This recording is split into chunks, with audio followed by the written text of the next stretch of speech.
Joined by Osama Rizvi in Lahore. He's Global Market and Product Strategist at Primary Vision. Welcome back to the programme, Osama. Now, let's start with stock markets. Why are we seeing such a mix across the Asia-Pacific region? Well, thank you so much for having me today. First of all, if we look at the stock markets, it actually speaks very neatly to the things we were discussing last time at the interview. There is all sorts of news coming out of different regions, but one thing that is for sure that the demand resurgence or positivity or optimism or policy certainty regarding the future as we enter 2026, that remains a little bit undoubtful.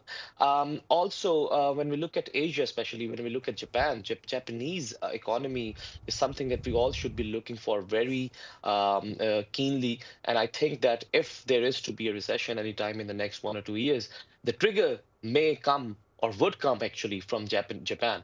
We have seen that the treasury yields there have also hit high. There has also been talks of interest rates, rising interest rates. So, such sort of things are giving mixed signals to the investors, and that's why we're seeing choppy markets or mixed signals coming out from Asia. And of course, in the US as well, the latest numbers are very conflicting.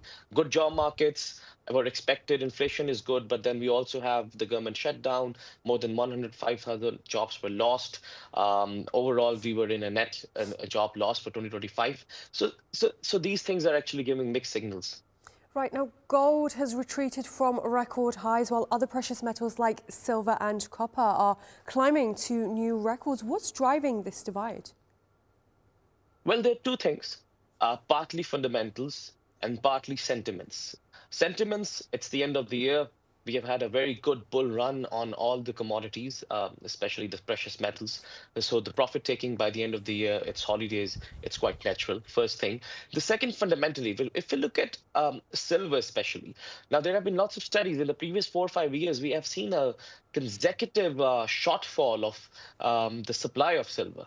So much so, and solar panels have increased, the EVs are increasing, so it also consumes silver. We're also seeing that copper can become the next gold. Its demand is expected to increase 40 to 70% in the coming 10 to 20 years.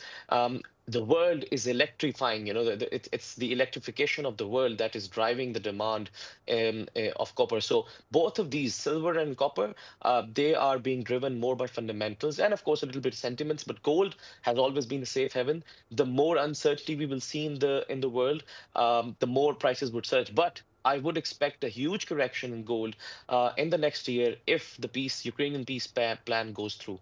And sticking with commodities, oil is also climbing. How much are geopolitical tensions driving this surge?